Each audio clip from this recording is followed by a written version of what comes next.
You're listening to the Packernet Podcast Network.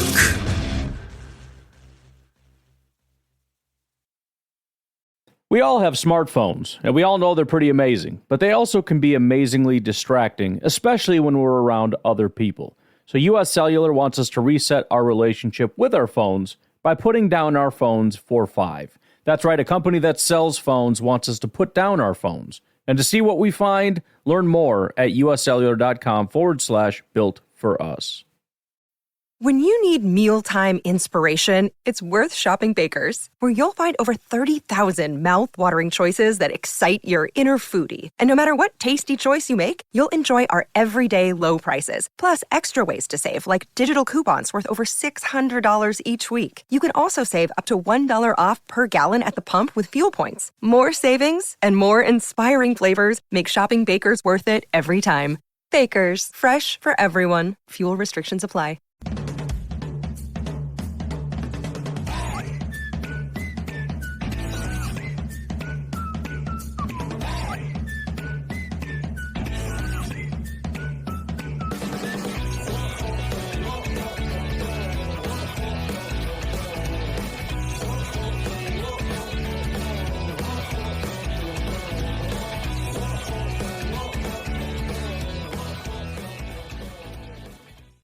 Hey, what's up, guys? Welcome into Good Morning Lambeau. My name is Clayton. You can check us out on Packernet.com. Find me on Twitter at Packers_access. Email us, PackersTotalAccess@gmail.com. You can text us 865-658-5824. Join alongside Jacob up in Wisconsin. People are going to be mad, Jacob. We went a few minutes early here. Caught them on their heels a bit. But how you doing this morning? But I know you're ready to talk some numbers, aren't you? Yeah, man. I'm awake. I'm ready. Got some coffee. I want to crunch some numbers and do some hard math in the morning. It's going to be great. No, I'm excited. Hey, it's better we go a little early than a little late, right? Yeah, maybe? Absolutely, man. Yeah. Under promise, over deliver, man. That's what we shoot for here. You know what I'm saying? But whether you go early or bad, most of the time. So bad it's good. There you go. Sometimes it's so bad it's good. You know what I mean? Good morning from San Diego. What's up, Gilbert? Good to see you in here, bro. San Diego, that's Spanish for a Wells. Never mind. It's what?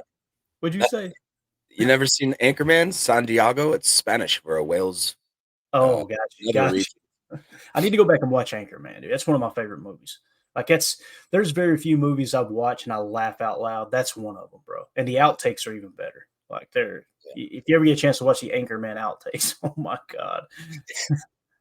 Will Ferrell's one of one, there's no doubt.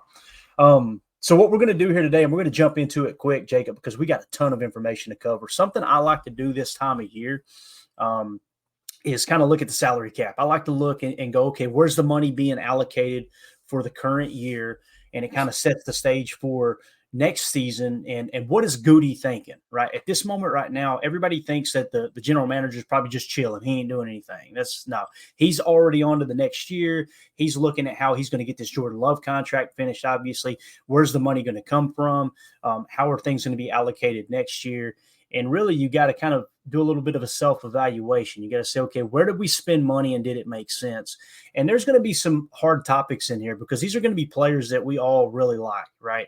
The one that comes to mind first and foremost for me, and I've been talking about it for the last few years, caught a little bit of hate for it, but that's okay, man. Everybody is, entitled to their opinion.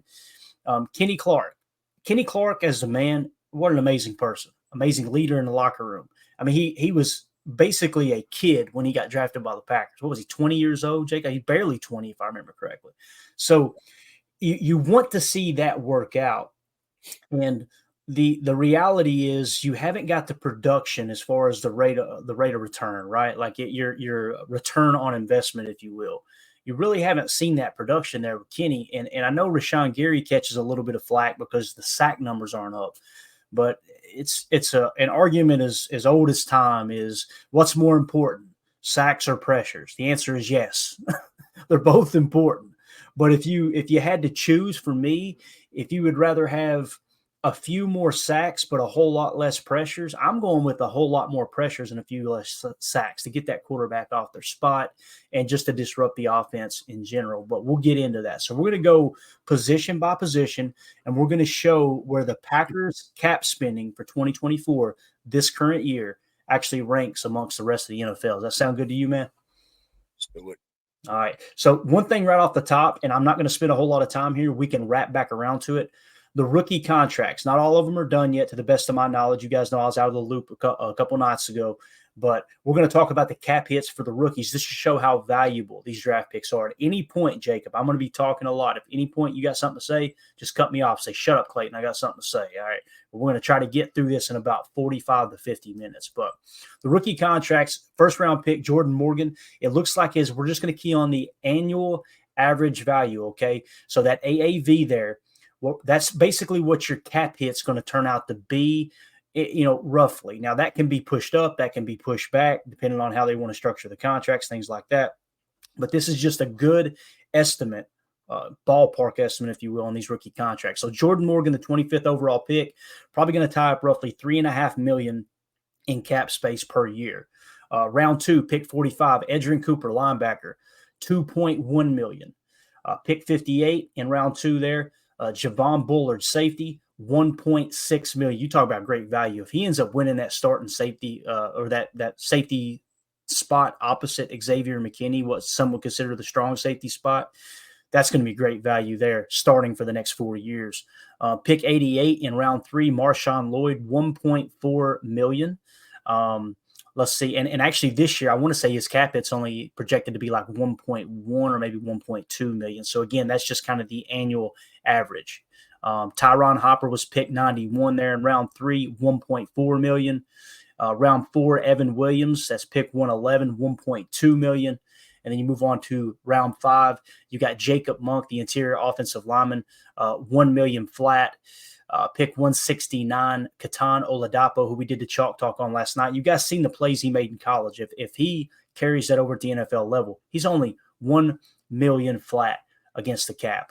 Like that's going to be a very, very valuable contract. Travis Glover at pick 202, 1 million flat. Let's see, pick 245, Michael Pratt, 1 million flat. And then Kalen King, pick 255, 1 million flat. So you can kind of see how they drop off by the thousands, but we're not going to split hairs here.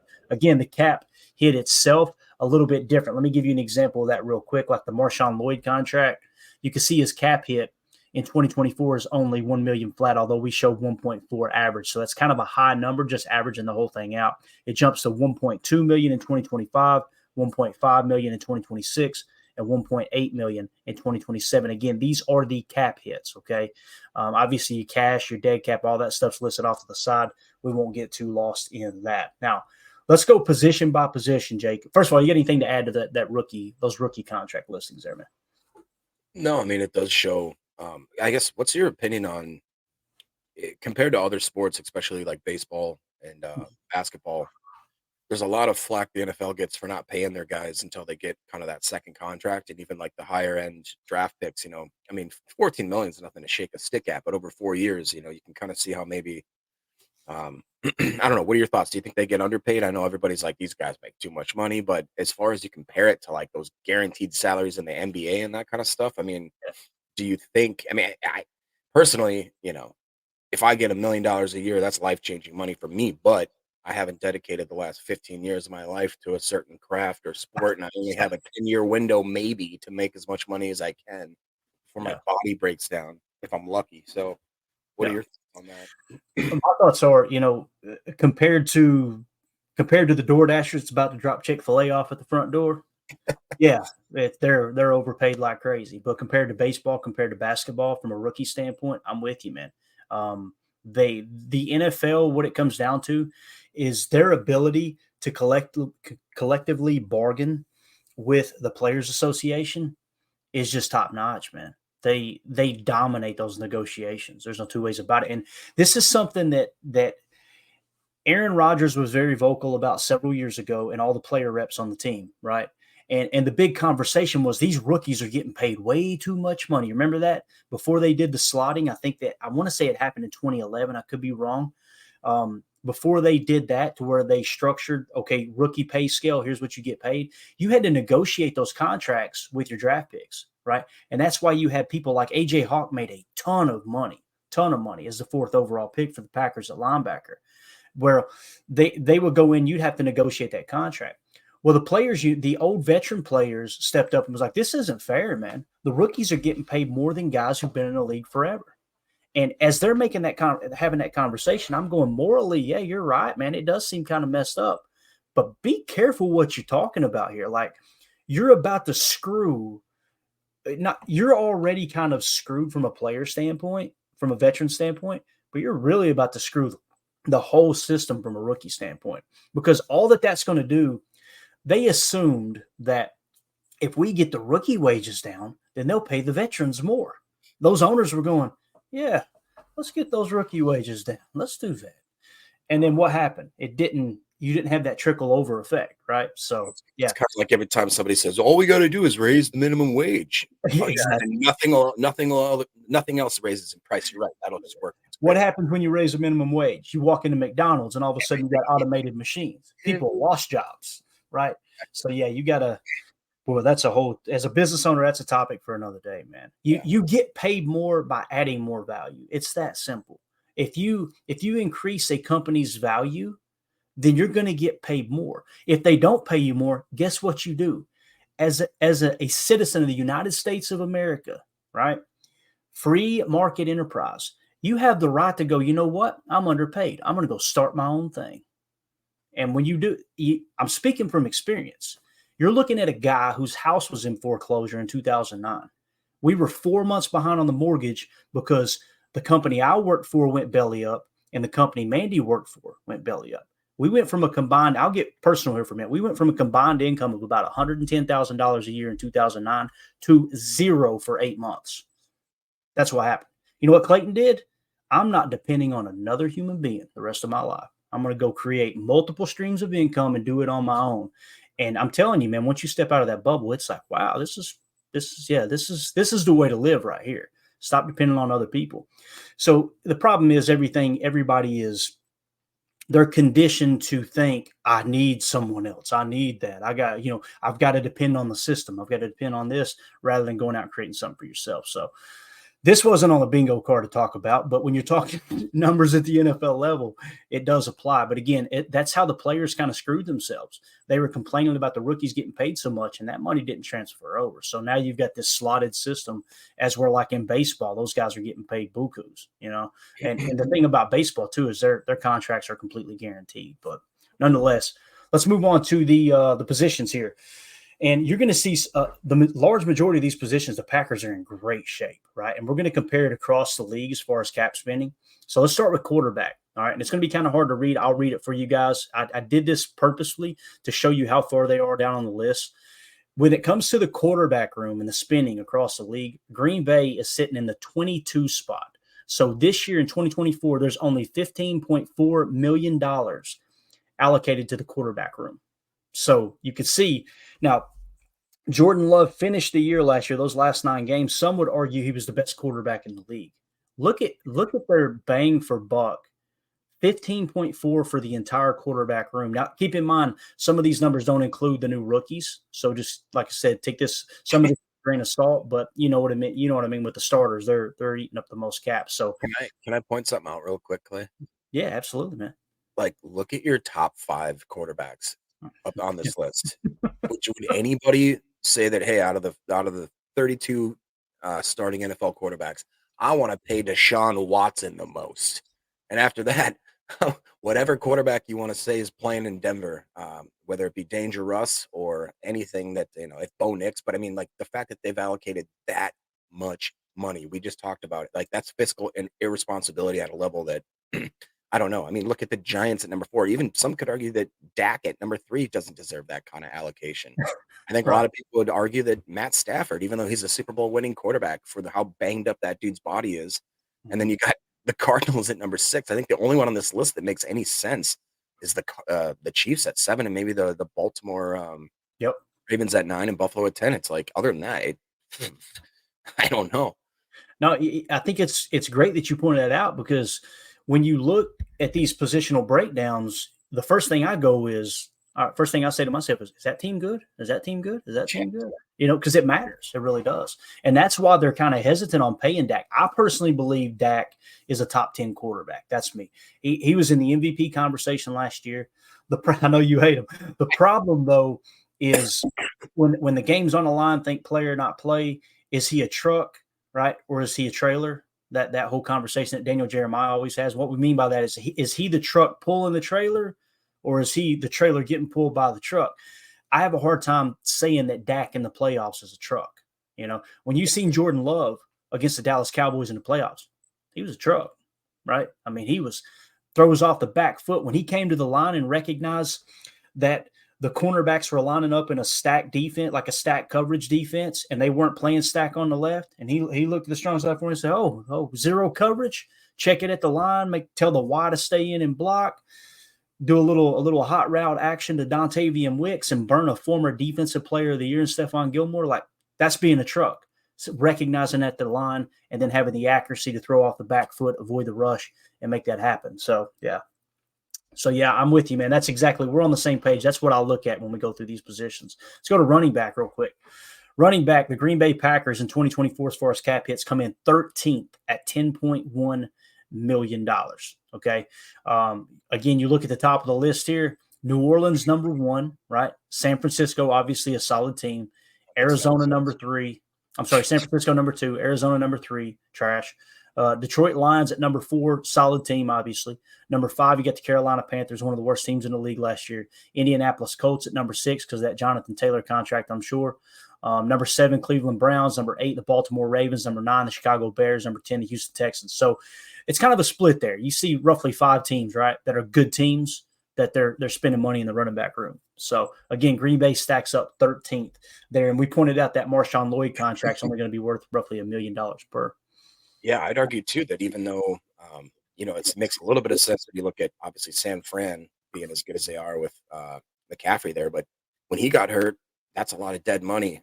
It is. In Indianapolis, when he got hurt, that's a lot of dead money. Cleveland, when Chubb got hurt, that's a lot of dead money. Baltimore, when Dobbins and the Gus Bus both went hurt, that's a lot of dead money. And now both Gus Edwards and J.K. Dobbins are over in the Chargers, LA's with Harbaugh. So that's kind of interesting that it seems like a lot of teams that put a lot of money. I mean, we all scoff kind of at the Packers and how they're so particularly careful with the way they spend money. But when you look at some of these breakdowns, it really makes you understand that Goody knows what he's doing. Like he's not just going to give you a bag if it's not fiscally responsible.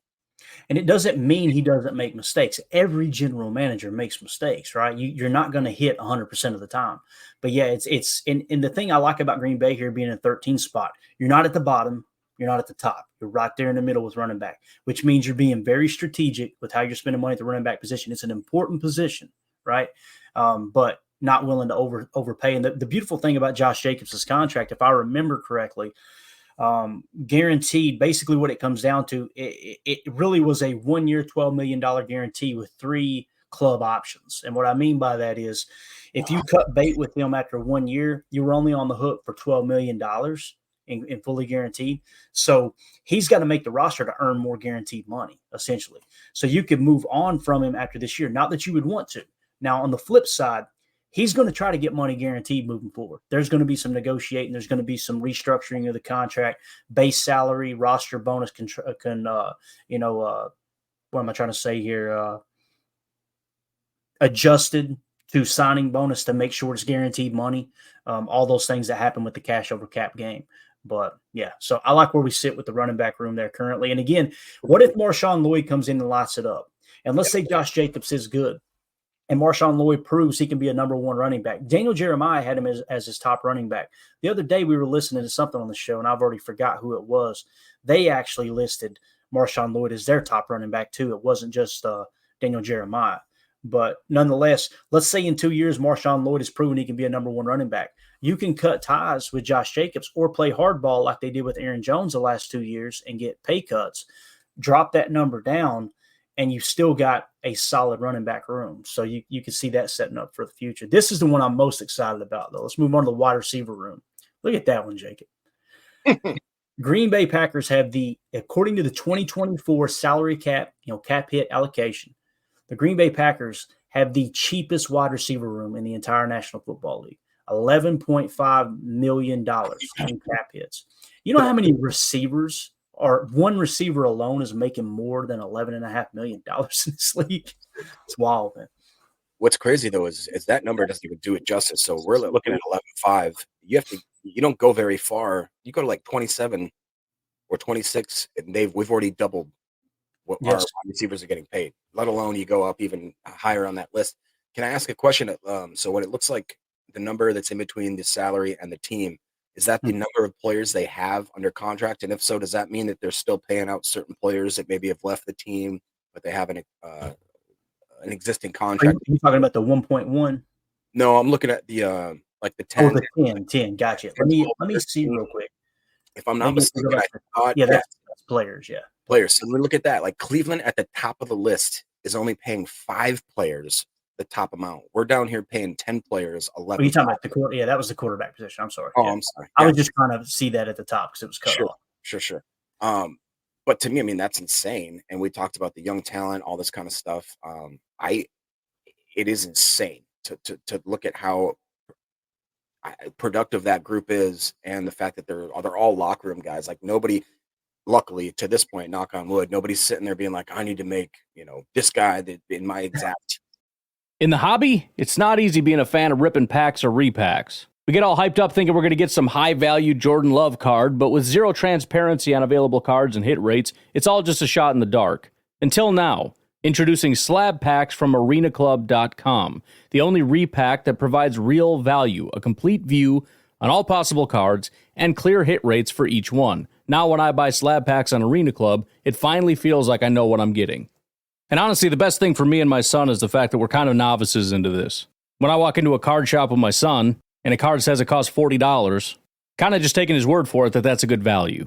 So I appreciate the transparency on grading, as well as just getting excited about seeing what you could potentially get. Right now, you can get 10% off your first purchase by going to arenaclub.com/packdaddy. Wow, that's crazy offer. 10% off a $400 slab pack. That's $40 right there. Anyways, that's arenaclub.com/packdaddy for 10% off your first purchase. We all have smartphones, and we all know they're pretty amazing, but they also can be amazingly distracting, especially when we're around other people.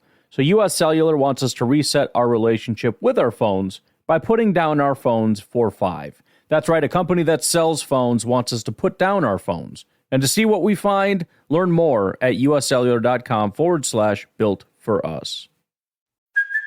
Hey, it's Kaylee Cuoco for Priceline. Ready to go to your happy place for a happy price? Well, why didn't you say so? Just download the Priceline app right now and save up to 60% on hotels. So whether it's Cousin Kevin's Kazoo Concert in Kansas City, go Kevin, or Becky's Bachelorette Bash in Bermuda, you never have to miss a trip ever again. So download the Priceline app today. Your savings are waiting. Go to your happy place for a happy price. Go to your happy price, Priceline. You're a podcast listener, and this is a podcast ad. Reach great listeners like yourself with podcast advertising from Libsyn Ads. Choose from hundreds of top podcasts offering host endorsements, or run a reproduced ad like this one across thousands of shows to reach your target audience with Libsyn Ads. Go to libsynads.com now. That's LIBSYN ads.com.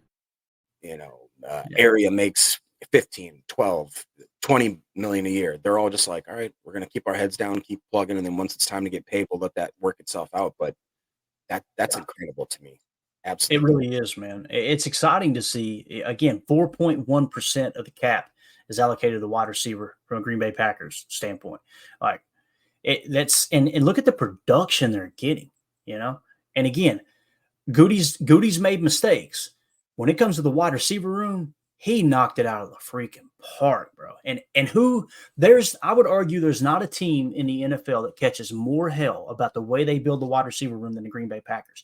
Every year for the last 5 years, it was they need a wide receiver in the first round. That's why they're not winning. They're not getting a wide receiver in the first round. They're not paying, top money to wide receiver. They're not going out and getting a true number one, right? Even when you had Devontae Adams, it felt like a bargain, right? It's just wild. So again, this is how you're able to compete and build off important positions.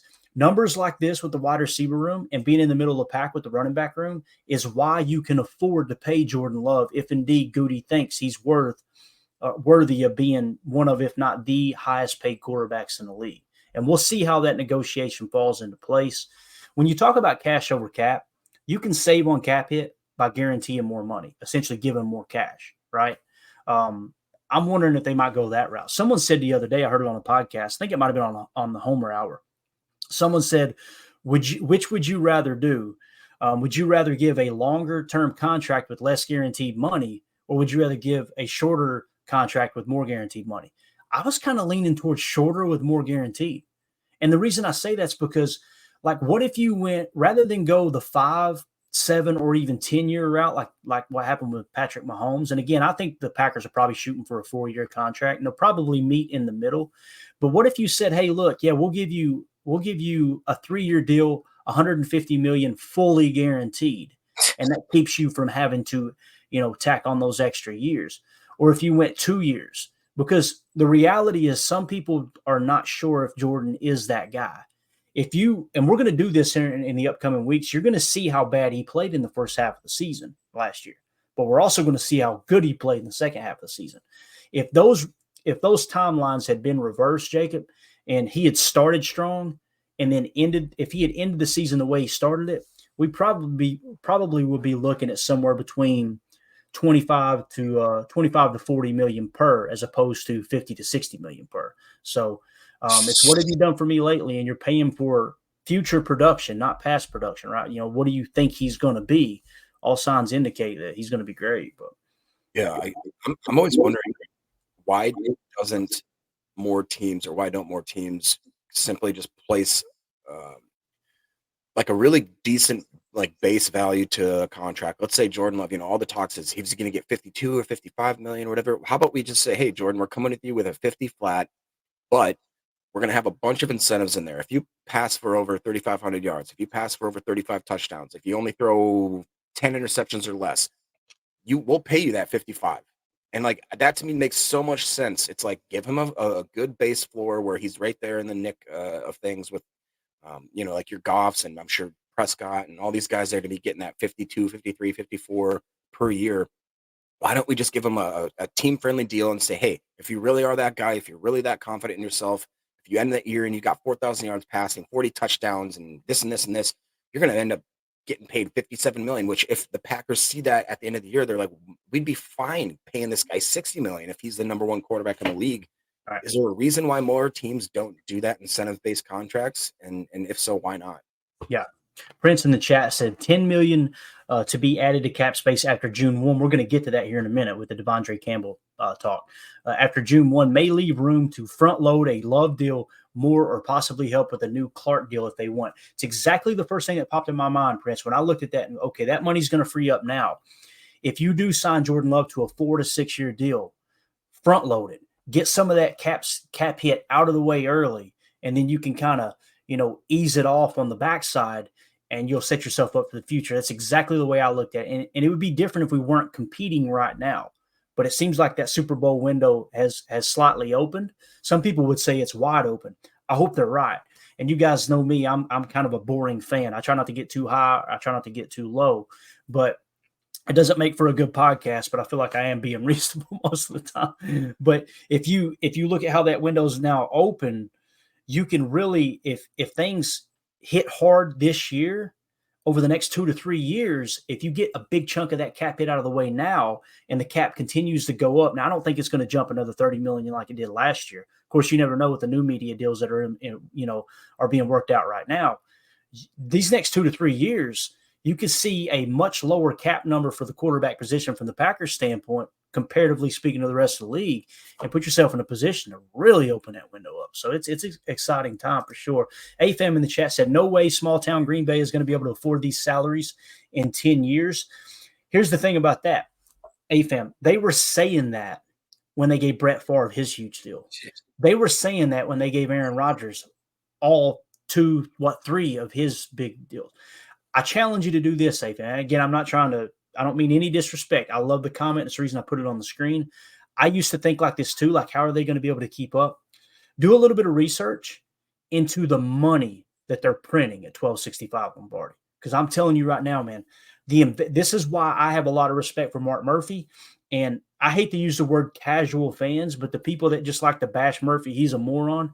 Dig into the financials and look at what he's doing with the property around Lambeau Field. Bro, he has He's created an absolute monster. He's buying up all that property, Titletown Flats, the apartments are there, the medical building that's there, all of the restaurants around the area. I'm telling you, man, they're setting themselves up to really do amazing things. Do you They're know? going to be able to compete. Do you know a number? Could you put a ballpark number onto what or how much revenue that whole Titletown experience brings in? Let alone if you could add that to, like, I'd have to imagine that the draft is going to make Green Bay a substantial amount of money, not just the city, but the organization. And I wonder how that transfers into. Are they allowed to use that money, allocate it anyway into their salaries, or like I wonder what the NFL collective bargaining agreement says about that kind of stuff there. I'm not going to comment on the exact number, but it's something that Pat McAfee talked about a lot. They've got an investment fund where they're taking money that they're making and investing it into the market. And just that one alone, it was something like $200 million in that account. Bro, I'm telling you, they're doing things right. And that's why it's so important to get this next acting president, CEO, whatever you want to call them, right. And I've heard Ed Policy's the big name. There's a couple other names being thrown around. Whoever it is, I want it to be within the building, right? And be able to, they've really been able to kind of learn how things have operated. The last thing I want is bring someone from the outside who's not familiar with the way they've done business the last few years, and then just throw them into the fire and screw the pooch, so to speak. So, yeah. Profit sharing, AFAM says, what about profit sharing? Is it anything like baseball? Thank God for the New York Giants. That's why I have a lot of respect for the New York Giants organization and the Mara family. Way back in the day when the Packers were struggling, they could have just said, hey, look, you know what? Like our media deals, we're just going to keep that money.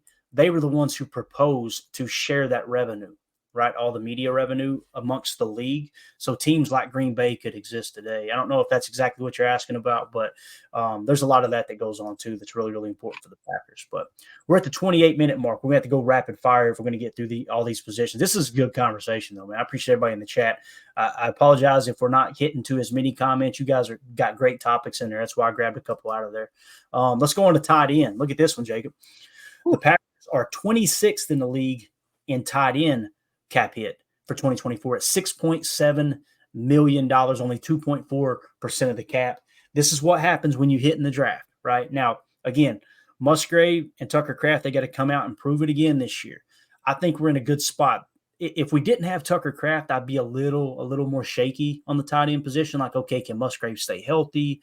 Is it going to fully click for him this year? Can he block at the level that we need a second-round pick to block at? He can block. Yeah, exactly.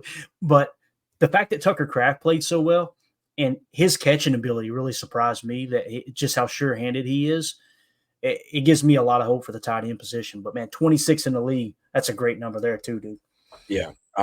What we're seeing right here is that there is a absolute rhyme or reason to the way that Goody drafts, and we've talked about his strategy of like, hey, there's a position of need here.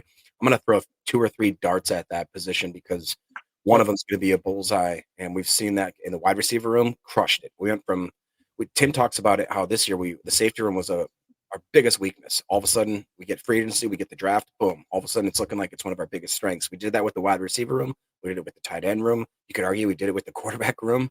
You could argue we did it with the running back room. So I'd like to see what our offensive line, where they stack up.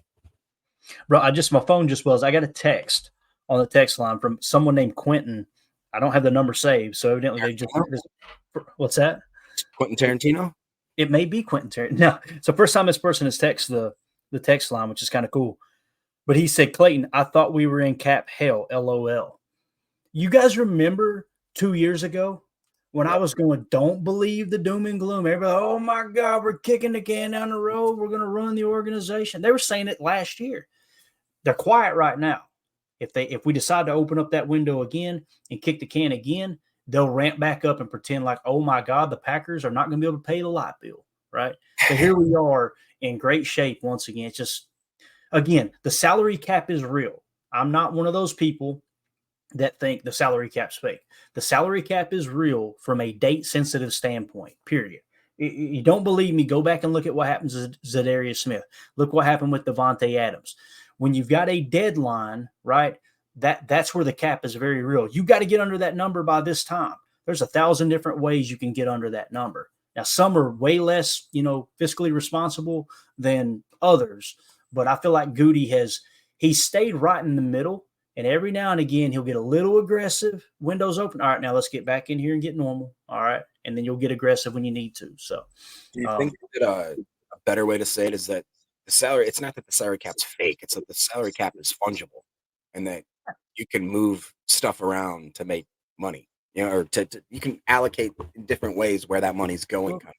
Yeah, it's all about the structure of the contract. The reason I never panicked over the Green Bay Packers salary cap situation is because when you look at the highest paid contracts and look how they're structured, you go, "Oh, this is cake right here." Like, look at Xavier McKinney. That's how Goody has always done business. Like, when you look at his guaranteed, a 4-year deal is really only a 2 or a 3-year deal. You can get out of that and free that cap up. And all the doom and gloomers key in on, and you guys know who I'm talking about. They're on Twitter. There's a handful of them that they just live for this stuff. The only reason that I wasn't worried is because I don't fall into that camp of those guys that go, well, look at our cap penalty. My God, we have $30 million in cap penalties this year. Bro, that's gone next year. It's gone. Like, that's off the books. And they make it sound as if that's just something that's going to hold the Packers back for the next 2 decades. It's just not. It's not a realistic argument. And again, people want to justify and sound smarter than they are. That's one thing, obviously, you could tell by the way I talk. We don't try to do on this show. We're going to go to the facts and say, all right, here's how it actually lays. You might be hemmed up for a year because you decided to go all in that year. But within 2 to 3 years, you're right back in a good situation. Like, it's not a big deal. And again, like you said, Jacob, there's 3 components to a contract that you really need to key in on: base salary, signing bonus, and roster bonus. You can take base salary and roster bonus and convert it to signing bonus and spread that over the duration of the contract, even tack on voidable years. But not only that, what many people overlook is when you do that and you convert it to a check and a signing bonus, you most of the time can lower the overall cap hit over the entirety of the contract because you're guaranteed money as opposed to a roster bonus where you've got to make the roster and you're not actually guaranteed that money until you make the roster, or a base salary, which is that weekly check. So offensive line. Once again, Green Bay offensive line. You guys seen they were one of the best pass blocking offensive lines in the entire NFL last year. Run blocking, a little bit cheeks. Ain't gonna fluff it. But they're 29th in the league at only $31.8 million in cap hit for 2024. And that's spread out over 15 players. That averages out to $2.1 million. That's offensive lineman, man. Pretty wild. That's insane. There's teams that have wide receivers making that in 1 year. Like, that's insane. Yep. And people, I know they're going, Clayton, you complained about the run blocking last year, though. Don't we need to spend more money there? What did we do in the first round? Got arguably one of the best run blocking tackles, left tackles too, in the draft. That's the thing that he excels at: footwork, technique, run blocking. That's what he's great. He's a good pass blocker too, but great at run blocking. So you kind of address that early in the draft. The board fell just right. You're able to get a guy that might potentially be your future left tackle, your left tackle of the future, or could plug and play on the interior, like say at right guard, and really be able to pull and run some power and some GT and some pin and pull, all that stuff that we talk about that Matt LaFleur likes to mix in. He's got the footwork to do that if he can play at the next level. And, only time will tell. It could be a bust. I'm not ruling that out. I hope it's not. But everything on the surface says he's got everything that the Packers like in a versatile offensive lineman. Moving on to linebacker. This is when it gets ugly, Jacob. And we're going to break down why it's ugly. So keep in mind here, this is very, very important. Let me drop this down real quick. The reason the linebacker room is so expensive on this graphic is because they list outside linebackers as linebackers. Okay. Spot Track has not adjusted to where the defensive, the outside linebackers in the 34, Rashawn Gary, Preston Smith, they would actually be considered defensive ends now. Okay, so they're listed as outside linebackers, therefore falling in the same camp as linebacker. I want to put that out there because this number is going to look way higher than it actually is. Okay, and we'll explain what that means here in a second. So they're showing that they're the third most expensive linebacker room in the league at $56 million. All right, now when you go to the linebacker room breakdown, here's how it breaks down according to Spot Track. Again, you don't have Edgerrin Cooper on this list yet. You do have Tyron Hopper there, so you're expecting Edgerrin Cooper to be added to this. And if we go back, Edgerrin Cooper's projection on average is going to be 2.1 million. It'll probably fall more in the 1.8 million range would be my guess. So that's not going to throw this completely into flux. So with the linebacker room, Devondre Campbell, $14.2 million you see in the red post June 1 designation. So as the cap sits right now, we are carrying a $14.2 million cap hit. That's not going to be there come June 1. Now let's explain what that means, and then we'll come back to the linebacker room. The Green Bay Packers designated linebacker Devondre Campbell as a post-June 1 cut when they released him at the start of the new league year on Wednesday. What does this mean? By designating Campbell as a post-June 1 cut, the Packers can spread out the dead money incurred from prorated money and guarantees over the next 2 seasons. Instead of all the dead money accelerating onto the 2024 salary cap, the money will be split across 2024 and 2025, creating more savings for this year, but eating into the cap next year. So essentially what you got is Campbell's cap number was going to be $14.2 million, right? That's what we just showed you here, $14.2 million. It was going to be $14.2 million in 2024, making him a post-June 1 cut will save the Packers $10.5 million in 2024, while adding $3.6 in dead money this year, the prorated money for Campbell this year, and $7.9 million the rest of the prorated money on next year. So you're going to kind of split up that cap hit. Okay, so when June 1st passes, what you're essentially going to do is you're going to free up $10.5 million against the cap this year. That's what we're referring to about possibly getting Jordan Love's contract front loaded.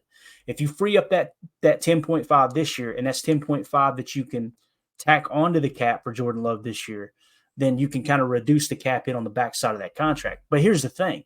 Goody may not see it that way. Goody may say, no, man, the cap's going to continue to go up. Let's just keep doing what we're doing. That could be the case too. The money is still there. Many people don't understand that there's a rollover aspect of the salary cap. They think if you don't spend that money this year, you lose it. No, that's not how that works. Much like the government, Jacob, you've seen in The Office, right? The surplus. Spend it to me like I'm 6. Yeah. And people are like, I wonder why the government doesn't do that. That way we don't feel rushed to spend money in the budget. You know why? Because the government is morons. That's why. No, dude, it's cool because we'll just print it. That doesn't affect anything. It's fine. Yeah, exactly. So anyway, but yeah, so the linebacker room, when you look at the rest of the breakdown here, they got Preston Smith, who is actually a defensive end in this new defense, $14.1 million. So take that off. Rashawn Gary, $11.1 million. Look at Rashawn Gary's cap number, bro. Isn't that beautiful? $11.1 million. And how many people last year said, wait till next year. Wait till next year. It's going to blow up. It's 11.1 in 2024. Lucas Van Ness, $3.9 million. And again, those 3 players, Preston Smith, Rashawn Gary, and Lucas Van Ness, are actually defensive linemen. So that is what? 25, 28, roughly $29 million in cap that's actually going to go on the defensive line. So when you break it down that way and you remove Devondre Campbell post June 1, the hardest cap hit in your linebacker room is Quay Walker at $3.7 million. So the mistake, when I say Goody makes mistakes, the mistake Goody made was Devondre Campbell extending him, right? It obviously did not work out. And I know everybody likes to blame Joe Barry, but if it was Joe Barry's fault, why did they cut Devondre Campbell? Somebody explain that to me. Do you think that realistically? Have you ever experienced turbulence on a flight and wondered why? And you can see all the terrain around you. You've got no issue with visibility or anything? No, everything's PG. Maybe you've sat on the tarmac for hours wondering why your plane isn't moving. Well, we're outside here. They're saying the ramp is closed. They won't let us park because of Air Force One. Listen in on the conversations between pilots and air traffic controllers on the Air Traffic Out of Control podcast. 512 Whiskey declaring an emergency. There's smoke in the cabin. I need to make a landing right now on 31 left. We have the most interesting, wild, and funny ATC recordings you will ever hear. Check out Air Traffic Out of Control wherever you listen to your favorite podcasts. Post June 1, that's when we're going to see that Jordan Love contract because there are millions of dollars that get freed up or whatever. Does that help the balance? Is that factor into that decision at all? I don't think it does, but then again, the closer we get to June, maybe that is what Goody's thinking. Is like, hey, let's let this drop off. I think if the right, let me put it this way, I think if the right deal was on the table from Jordan Love's camp and Mugatu, no, Mulugeta, right? If the right offer was there, Goody would sign it right now, right? And you could kind of, set the trigger date later in the season. I just don't think they're there yet because it's going to be a very difficult contract to get done because, again, if you're paying Jordan Love like the last 9 games, he's a top 3, top 5 quarterback. If you're paying him like the previous, whatever it was, 8 games in the season, he's probably more like a top 20 quarterback, right? By chance you listened to, I can't remember if it was 1 or 2 or 3 podcasts ago, but Ryan basically went through the contract negotiations, some comments by Adam Schefter about how he kind of baited that, like, oh, if the deal gets done. He basically went on to say that, we should all kind of chill out because the Packers literally hold all the cards here, to the point where even if for some reason Mulugatu, whatever, if he decides to say, hey, Jordan, we're not signing nothing unless we get up to that 53, 55 a year kind of thing, the Packers can let him play out his existing contract. They have the ability to then franchise him. They have the ability to franchise him again. Mm-hmm. I mean, not that I'd want that to happen or anything like that, but do you agree with that line of thinking where Goot's just sitting there? He's got his poker shades on. He's what's that guy's name? Chris Moneymaker. He's just sitting there at the poker table. He ain't even he's no face on him whatsoever. He's not going to break. Yeah. Here's the problem I have with that stance. And again, I don't want this to come across like it's an extreme. No, that's definitely not how you need to do it. The reality is if you remove all emotion, right? All emotion and pretend like Jordan Love isn't a human being, that respect matters in his life, right? And that's the thing about like being a business owner. And when you have employees or you have business partners, the person that's like, I'm just going to be a numbers guy. I'm going to sit back and do what's best. Yeah, good luck making business work that way. And if you don't believe me, rewind back to the Davante Adams situation. They ended up offering Davante Adams more money than the Raiders did.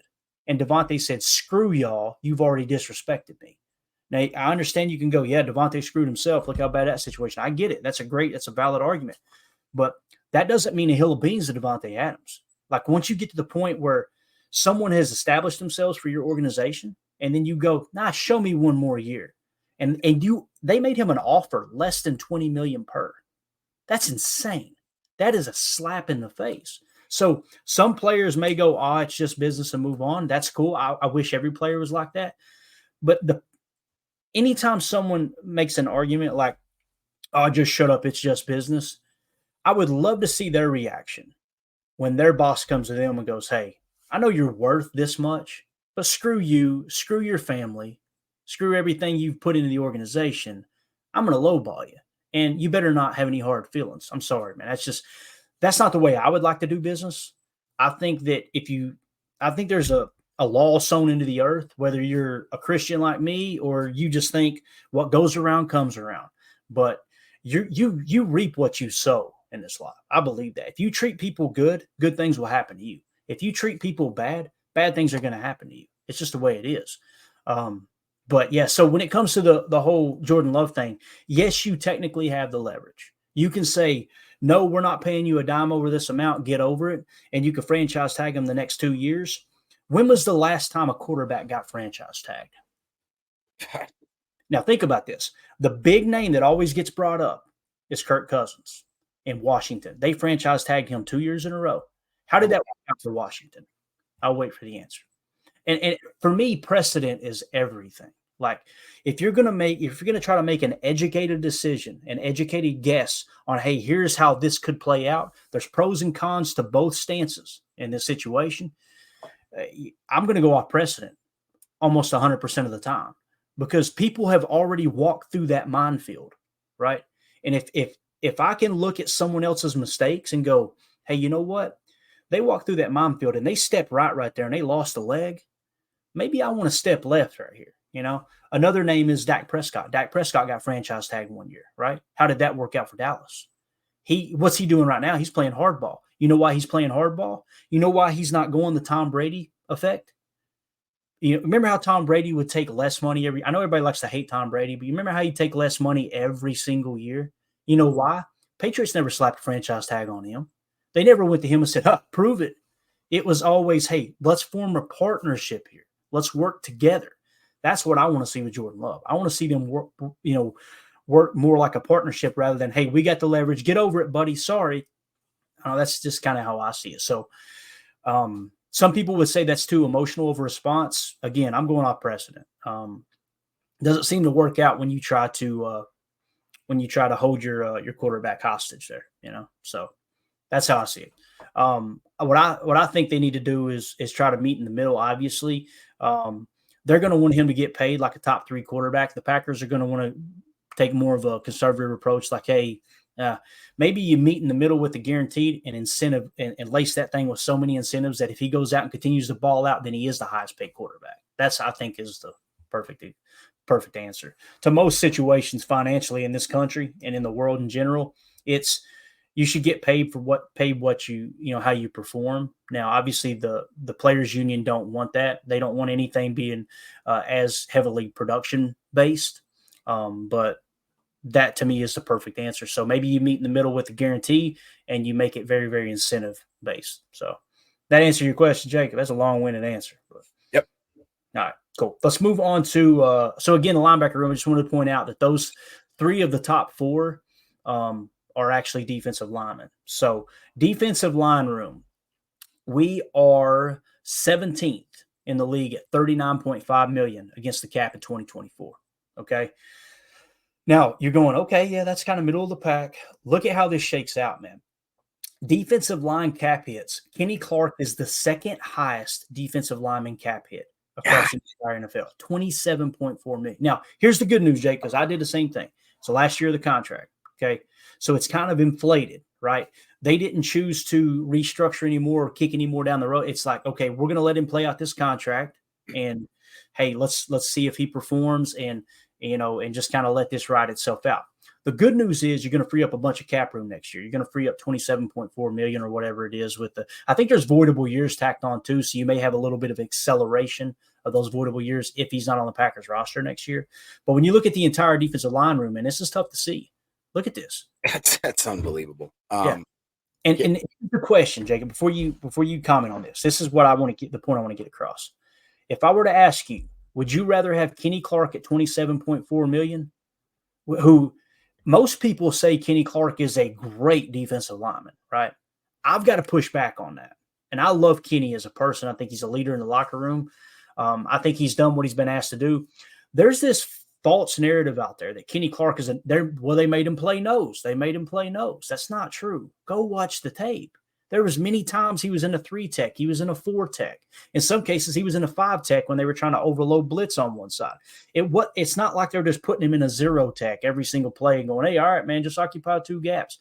He's going to have more 1-gap assignments this year. There's no question about it. His production should go up. But if you were to say, would you rather have Kenny at 27.4 or get you 2 very good linemen, very good defensive linemen at $12 million each, I'm taking the other 2. That's just me personally. But again, for those on the pod, Kenny comes in at $27.4 million. And then after that, Devontae Wyatt, 3.5, TJ Slayton, 3.1, Kobe Wooden, 1.1. Remember Carl Brooks last year starting to break out? $968,000. Jonathan Ford, $915,000. James Esther, $797,000. The rest of these guys probably not going to make the roster, to be honest. So there you go. Talk to me, Jacob. All right. When I look at this, you guys know my TJ Maxx brain says, just like Clayton just said, you tell me I could get 3, maybe 4 guys that produce at a certain level for the price of Kenny Clark's $27.5. You look at that compared. So we're basically playing, $24 million more than the next guy up. When I could argue that Devontae Wyatt and TJ Slayton, Kobe Wooden, and Brooks have played at an equal level to Kenny. And again, if you bring up the other contract, when he shows that he's the 2nd highest overall, I'm sorry, but if you tell me, hey, you got to pick one of these guys to completely get knocked out of this top 10, it's Kenny Clark. It is. Like, I would to say that he has produced at a level of Armstead, Sweat, Donald, Crosby, Hayward, Simmons. I mean, even Right. Daron Payne. It's just it's not there. I don't see it. Yep. And No, even Cam Hayward. Cam Hayward's holding out now, but yeah, even Cam Hayward's another one, Jacob. It is, man. I mean, Kenny Clark has random flashes in the pan, but these guys are consistent and they earn that money. I just don't see it. And I'd argue how good could this Packer team be with $24 freed up million this year? Imagine what we could do with that money. I mean, yeah. And immediately people will say, but he's a great pass rusher. He's a great pass rusher, right? So is Wyatt. Listen, I gotta push back. First of all, he's not been a great run defender. We all know that. The argument for the Kenny Clark fan club is always he's a great pass rusher. If you go to SIS data and you pull this up, guess where he ranks amongst defensive linemen in pressure percentage? 89th in the league. 89th. Now, okay, well, who on the Packers is better than Kenny, right? And again, we got those numbers put up.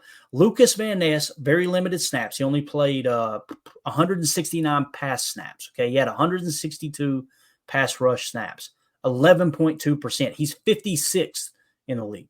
All right. Now, if you go on up to the next Packer, I think there was one more on this list.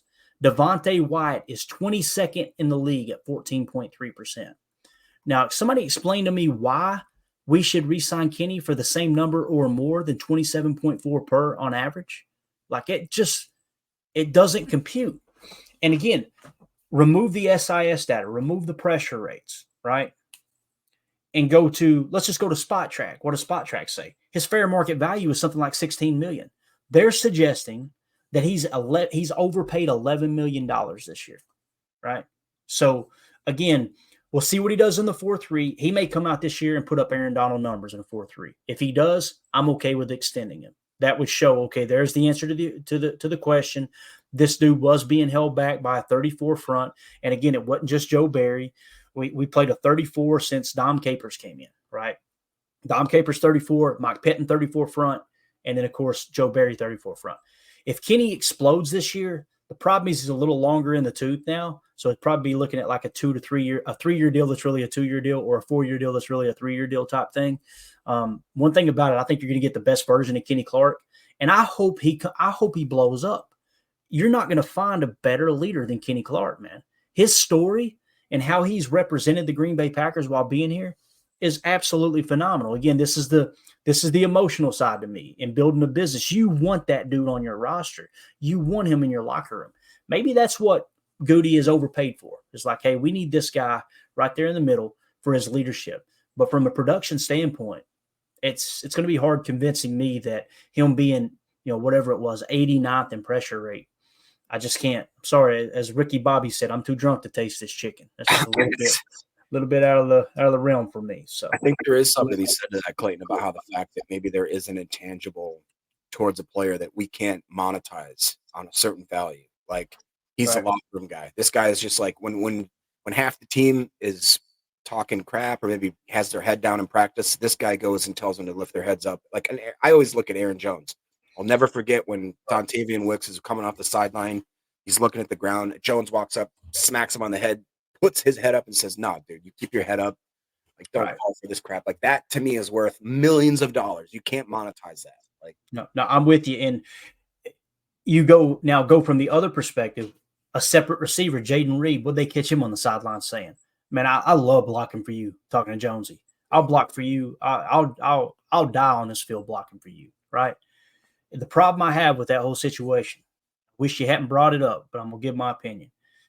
We let him go over $1 million. I don't even talk about it. Dude, imagine if we had a Jacobs and Jones 1-2 punch. The people that defend Goody, they'll say, "Well, that's Goody. He removes the emotion." Bro, $1 million? $1 million?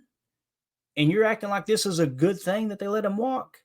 That's where I have a problem with the whole, again, I'm going to tell you when I think Goody does something well, not that my opinion matters a hill of beans, but when Goody does something well, the wide receiver room, this stuff we're talking about, he's crushed the draft the last couple of years.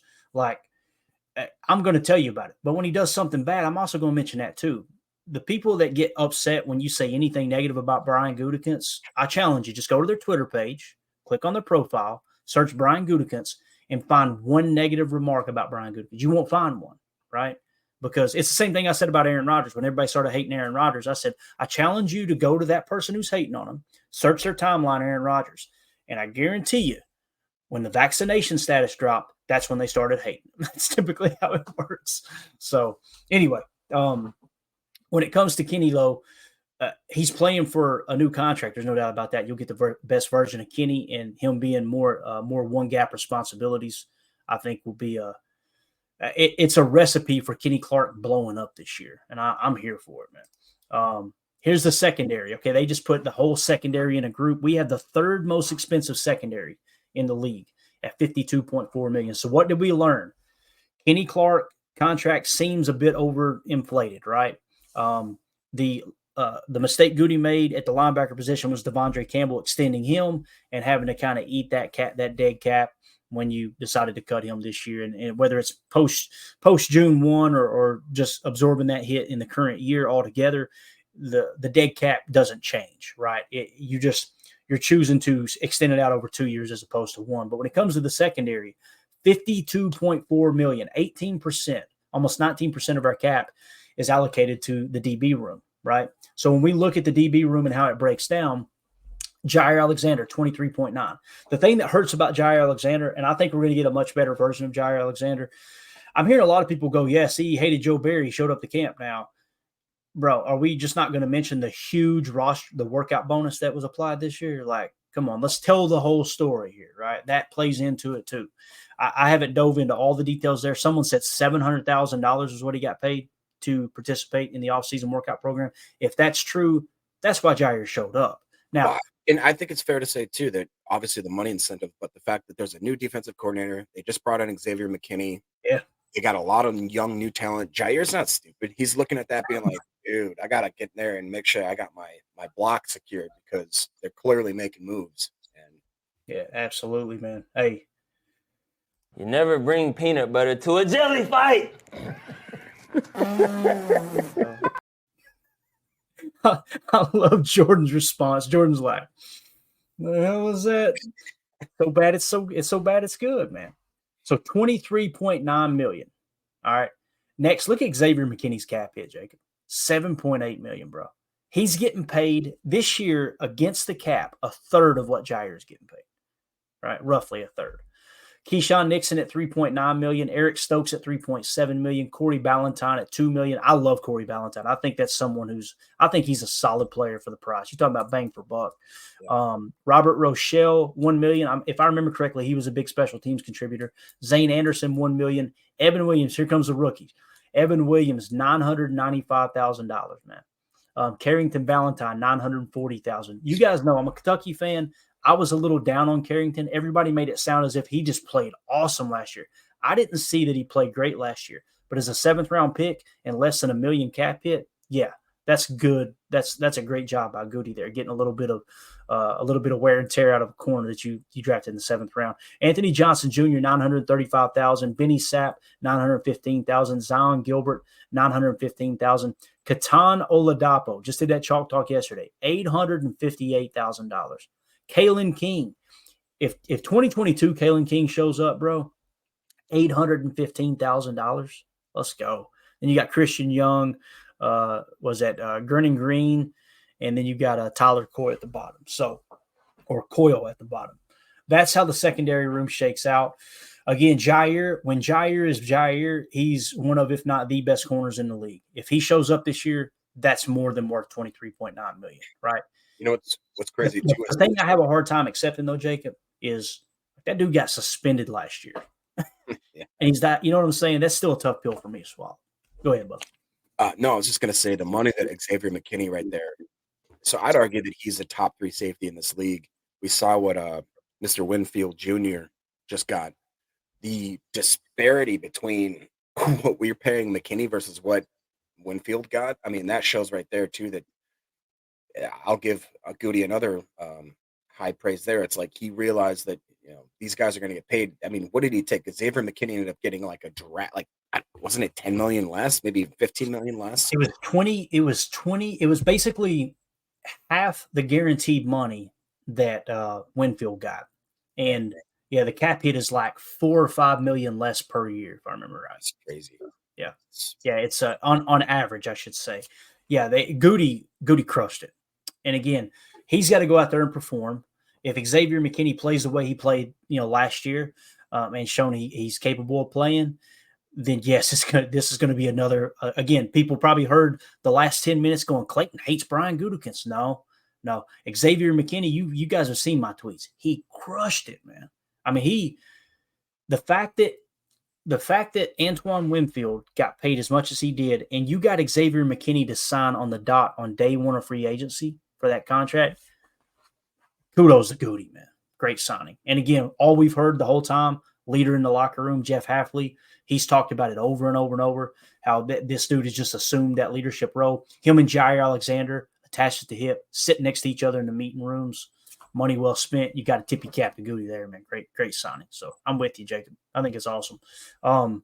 Moving on to kicker. Our boy Anders Carlson, right? And we won't go into the entire kicker room here, but it's only $2.9 million against the cap. 20th in the league, okay, as far as cap. Now, keep in mind, they signed the kicker out. His name, I forget his name now. They signed a kicker from, was it Minnesota last year? Yeah. Oh, gosh. It's okay. Don't worry about it. There'll be a little bit of a camp battle there, obviously. Greg Joseph, I think his name is. Yep, that's correct. So $2.9 million, they're 20th in the league.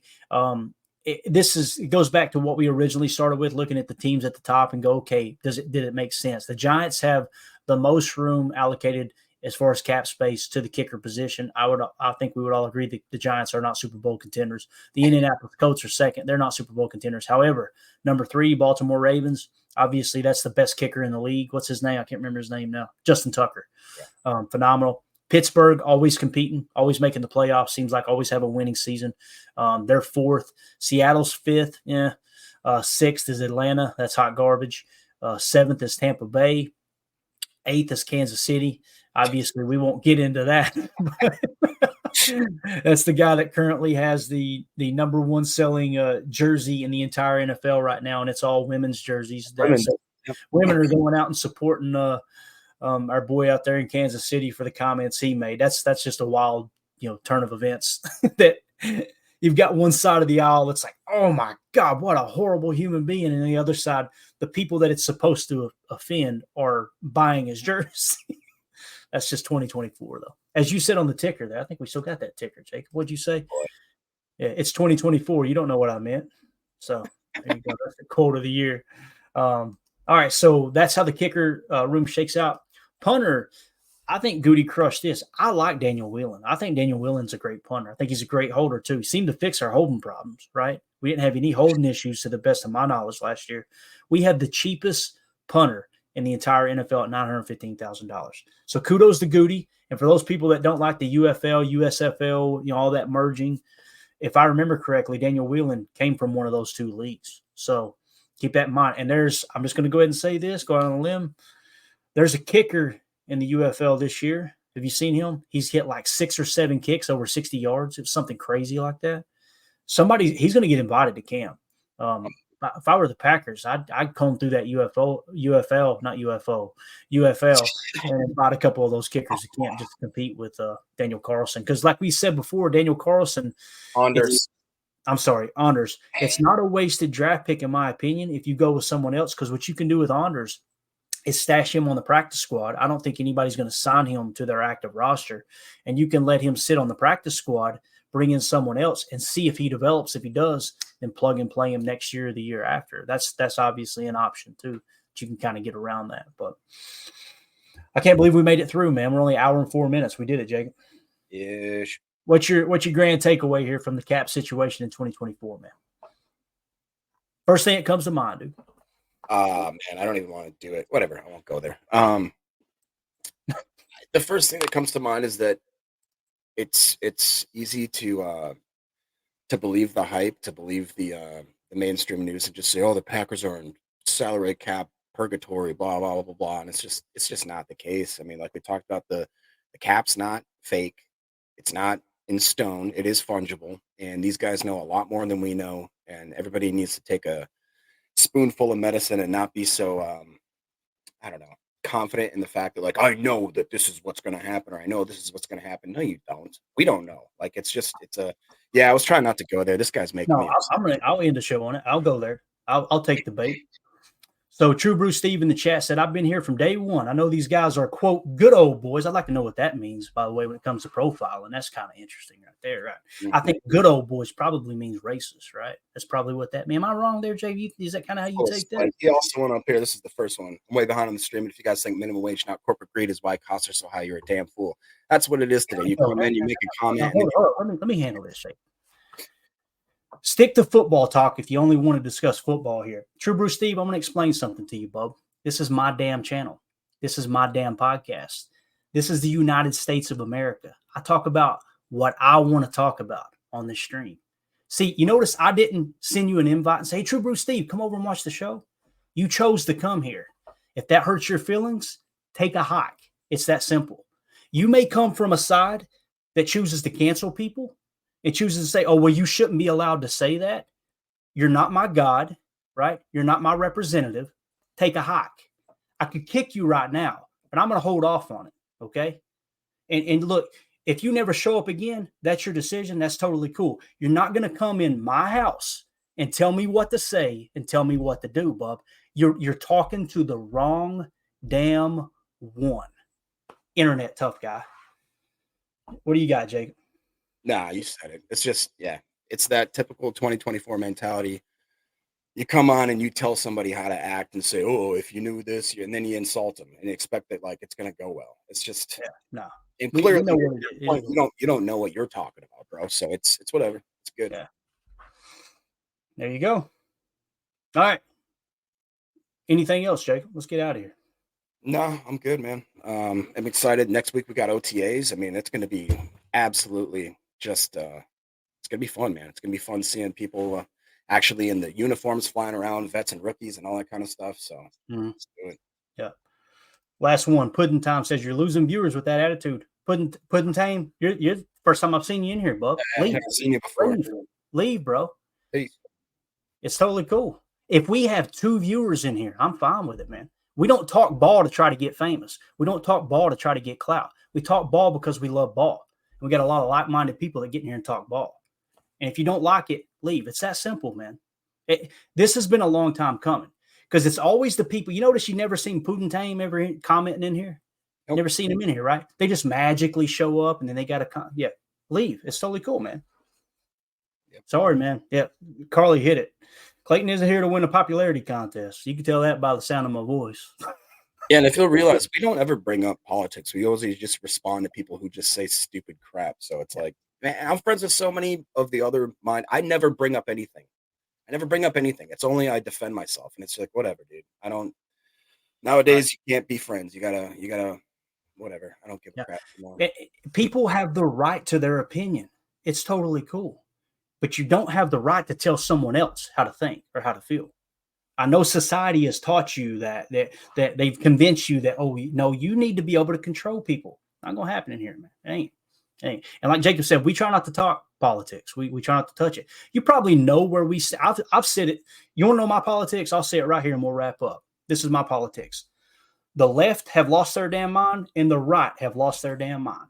And what they have done is got every one of us to hate each other. That's exactly what's happened. What else you want to know? That's where I stand. I was raised a Democrat, and as I got older, I went, I don't necessarily agree with that. Here lately, there's things that happen on the right side that I go, I don't necessarily agree with that. That's where I stand. If that bothers you, that I'm not buying into exactly how you feel, bye. It's that simple, man. It's that simple. Because I promise you, none of those people are coming in to help you when you hit rock bottom. They convince you. This time of year, they'll convince you. Every 4 years, they'll convince you, oh, they love you. We're here to help, right? So there you go. All right. We're out of here. Appreciate everybody. I want to thank everybody for the support in the chat. You guys are awesome. And again, I'm just going to let's just go ahead and do this. Let's, that way we ain't got to deal with it because we have if we hadn't even read that conversation, that comment, this would have ended just fine. Everything would have been positive, but I want people to know where I stand. If you're going to poke me in the chest, you're going to know my beliefs. I try not to push it on to people, and we're here to talk ball and have fun. And if people want to come in here and be a jackass, then we'll just move on. It's that simple. So, Jacob, appreciate your time, buddy. This is a lot of fun, man. Look at this. Bears fan here. Clicked on a few minutes ago. I agree with you. Good show. Nice. They're just swinging through, man. Yeah. I'm not gonna sit here and pretend like I like the Bears, but hey, respect for dropping in. But I appreciate you watching. So, all right, everybody have a great day. We're gonna get out of here. We'll see you tonight for PTA Live. I'm sure that Putin Tame will be back in under a different name later tonight. That's usually how that works, and we'll go ahead and ban that one too. But again, we're just going to continue to clean house, have fun, talk ball, and hopefully we all learned something today. I know I did, just going through the numbers. These are things that I do every offseason, especially this time of year. I want to know, okay, where's the cap allocated, and what's it look like? What's it mean for the future? And as you kind of dive into that stuff, you kind of get a little bit better understanding. So these are things I've done every offseason. I'm just having to do it on podcast now, so we're doing it out loud. And it's cool because me and Jacob disagree on a lot of things. He pushes back on stuff, and it gets me thinking like, okay, maybe I'm looking at that the wrong way, and I'm sure it happens the same with him. So that's a beautiful thing. But it's all about opinion. It's all about learning from each other and just being better, more educated fans. So we'll see you guys tonight. For those of you listening on the pod, thank you for making us a part of your day. As always, let's go out and be the change we want to see in the world, and go Pack Go.